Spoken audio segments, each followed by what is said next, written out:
Hello, and a very warm welcome to episode 1 of Kingston Hospital's Health Talks podcast. My name is Saab Sandhu, and I'm the Chief of Surgery here at Kingston Hospital.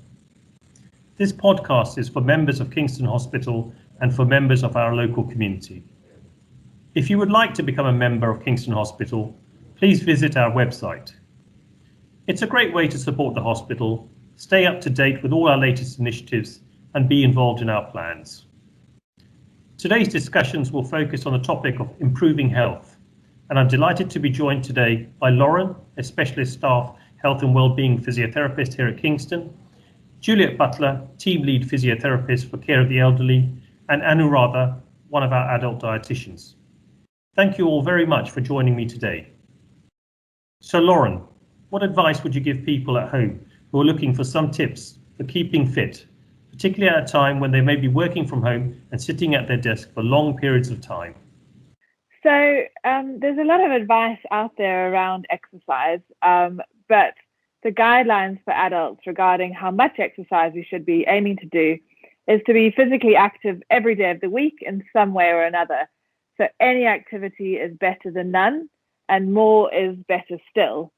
So the guidelines basically state that we should aim for at least half an hour a day of moderate cardiovascular exercise. So that's like a brisk walk, cycling, swimming, or if you want to do something more high intensity, you don't need to do quite as much, but that might be more something like sport, such as football, running, cycling fast, or something like Zumba. And then as well as that, the guidance is also to do at least 2 strengthening sessions a week. So that's things like strengthening the major muscle groups in your body, your arms, your legs, your core. So doing things like yoga or Pilates. But sometimes that can sound a bit unmanageable to do something every day. But really, it's to do something, anything to move, to be active in the day. Keep it keep it fun. Keep it easy, make it social, and also variety is good. So, not just waking up and running every single day. That's often when we see people that come into the outpatient department with injuries. If you can keep that variety, that's basically going to make you fit and healthy and prevent any injuries in the future as well. So Lauren, that's great for the physical health. But how about the mental health? That's important too, isn't it? Absolutely. The relationship between physical and mental health is really strong. And as far as a healthy body and a healthy mind is concerned, it really encompasses a lot, such as nutrition, sleep, movement, stress mitigation, and social connection. So those are really the biggest rocks that we can move to improve our long-term health. Exercise, as a physiotherapist, I encourage exercise a lot, but exercise helps hugely with the management of stress and anxiety by releasing endorphins, the feel-good hormones in our body, and also improving our sleep and overall mood. So even simple breathing exercises during the day can be really effective and helping to still the mind and coming back to your body and breath, and instead of worrying and growing more anxious. So there are a lot of really good apps out there that I recommend to patients, such as Calm or Headspace, where they do breathing, relaxation, mindfulness exercises, even for 5 or 10 minutes a day, or just doing simple things like getting out into nature, coming back to simplicity, like reading a book, sewing, being creative, or sometimes, we live such chaotic, busy lives that when we do chaotic, busy exercise, like high intensity interval training or lots of running or fast cycling, that can also just really stimulate that heightened nervous system. And sometimes coming back to exercise that's a bit more relaxing, like yoga or Pilates or stretch and mobility, can also just help to still the mind and the body and really help with our mental health. Thank you, Lauren. I'm feeling better already. Julia, perhaps you could share with our listeners some tips and exercises for keeping mobile.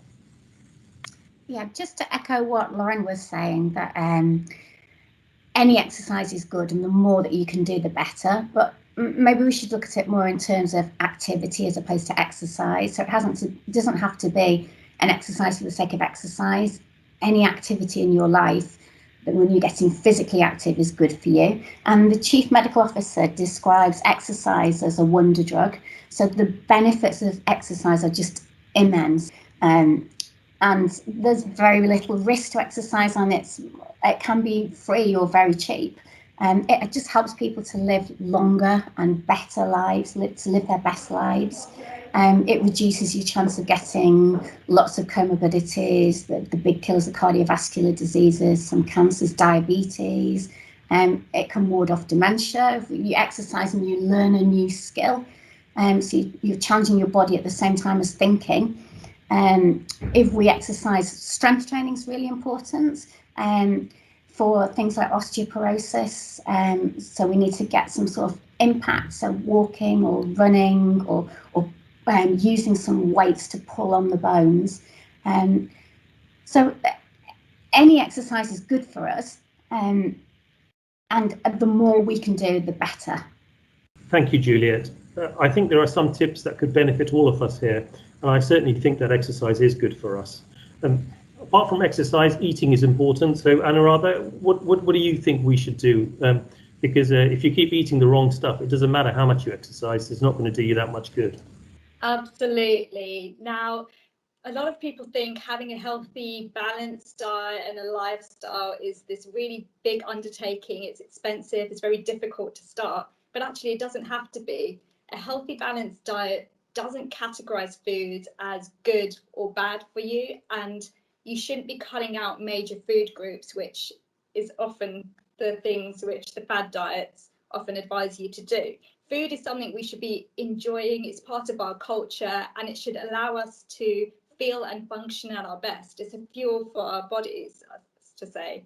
So all we really need to do is make small changes, but keep them consistent as part of your daily routine.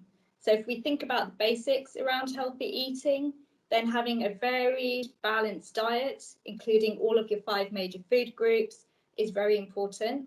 So that would be things like your high fiber, your starchy carbohydrates, your lean sources of protein, fruit and vegetables, of course, dairy, non-dairy alternates, and the unsaturated or healthy fats, which will be through your oils or your spreads. And having a regular meal pattern can make a big difference as well. Having a variety of foods in your diet and having them in appropriate portions can definitely go a long way to making you healthier. Now, it's important to steer clear of those foods which might be rich in sort of the saturated fats or the bad fats, as we call them, and also those with added sugars or excessive salt content. And reading things like the food labels on your packages when you're going out to the supermarkets to do your shopping, those can all make really big differences. But there's small changes which you can implement daily. And, you know, nutrition's one side of things, but it's important to also know that hydration has an equally important role to play as part of a healthy, balanced diet. So keeping your fluids up from non-caffeinated sources, keeping a check of actually how much caffeine and alcohol you're consuming, especially during the current pandemic, both can have a way of creeping up on us, and they can have serious health implications if they're consumed in excess. And I know a lot of people are working from home in the current climate as well, and we often in our clinics get told, oh, I've got a really busy work week, I don't have time to cook, I've got so many responsibilities to look out for, I just don't know where to start. But actually, it's really very simple. So batch cooking could be something to try. It might be your new best friend, you never know. You could prepare your portions of your main meals, for example. So preparing your lean sources of protein or your vegetables 2 or 3 days in advance, maybe on your days off or on the weekend. That can make a big difference. And then all you need to do is prepare your carb portion on the day fresh, and you're good to go.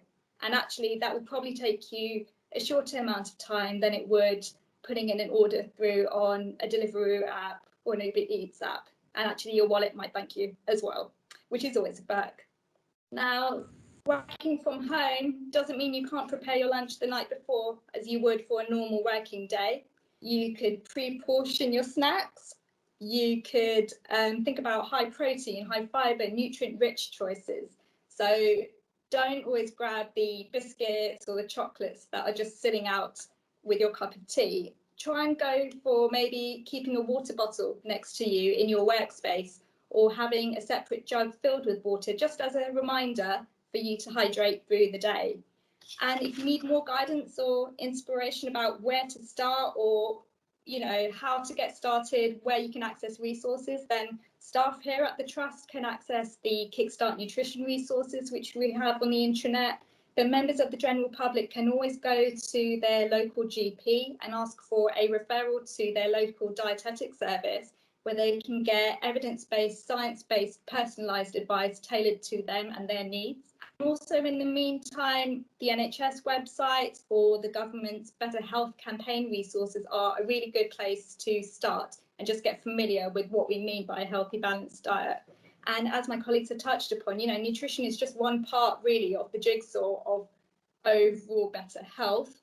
It's important to look after your physical health with regular exercise, and as well as your mental health and well-being, which, as we all know, is a big factor that's come up in the current pandemic climate. So thank you very much. That's really great. So we need nutrition, we need hydration, we need sleep, we need exercise, and we need some meditation and breathing, and hopefully we'll all be much healthier for it. And Lauren, can I ask you, if I wanted to do some exercise at work, are there any classes or anywhere I can go to get moving, or should I just wander around the park for a bit?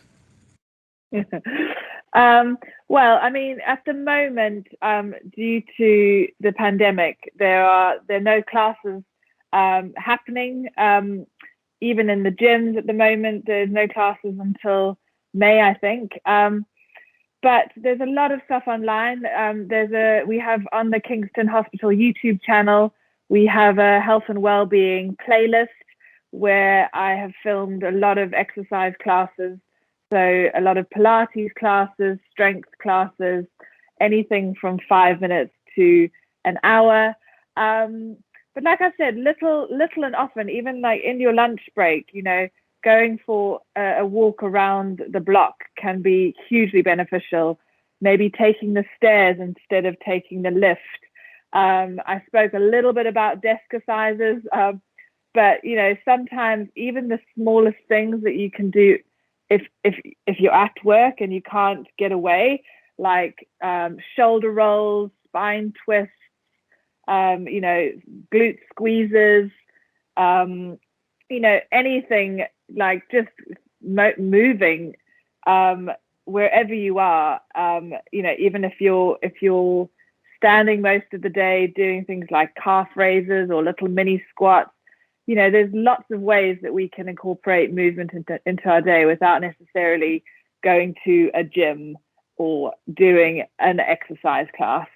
So yeah, hopefully that's kind of giving people a bit of inspiration. So Juliet, a lot of people used to get some of their exercise by walking to work or coming to work and catching a train and things like that, and we don't do that anymore. Do you have any recommendations how people can compensate for that lack of movement? Yeah, I think just as Lauren was saying, just stay as physical as you can during your day. So taking the stairs as opposed to taking the lift. I think people are more aware, and I think it's interesting that during COVID, one of the government priorities was exercise. It's one of the few things that we were allowed to do. So it's great that it was given that importance and recognised for as much for people's mental health as for their physical health. But what worries me is the elderly generation, because that's the area that I work in, and there are studies that have shown that elderly people at home are less mobile because they're not having anyone helping them coming in to do, and not able to get to classes, and that's the difficulty, I think. And there are more elderly people falling, so I think we need to try and do what we can to try and encourage elderly people, once they can get back out into the community, to keep more mobile and push back that frailty. I think you're right, Julia, because immobility leads to muscle mass loss, and that can cause further problems, and we don't want our elderly suffering. So It's been great talking to all three of you. I've certainly learned a lot. I'm going to go for my jog around the block. Thank you, Lauren, Juliet, and Anuradha. We hope you've had a good time, and we'll be coming back with more podcasts, some videos. Keep everybody on the move. Thank you.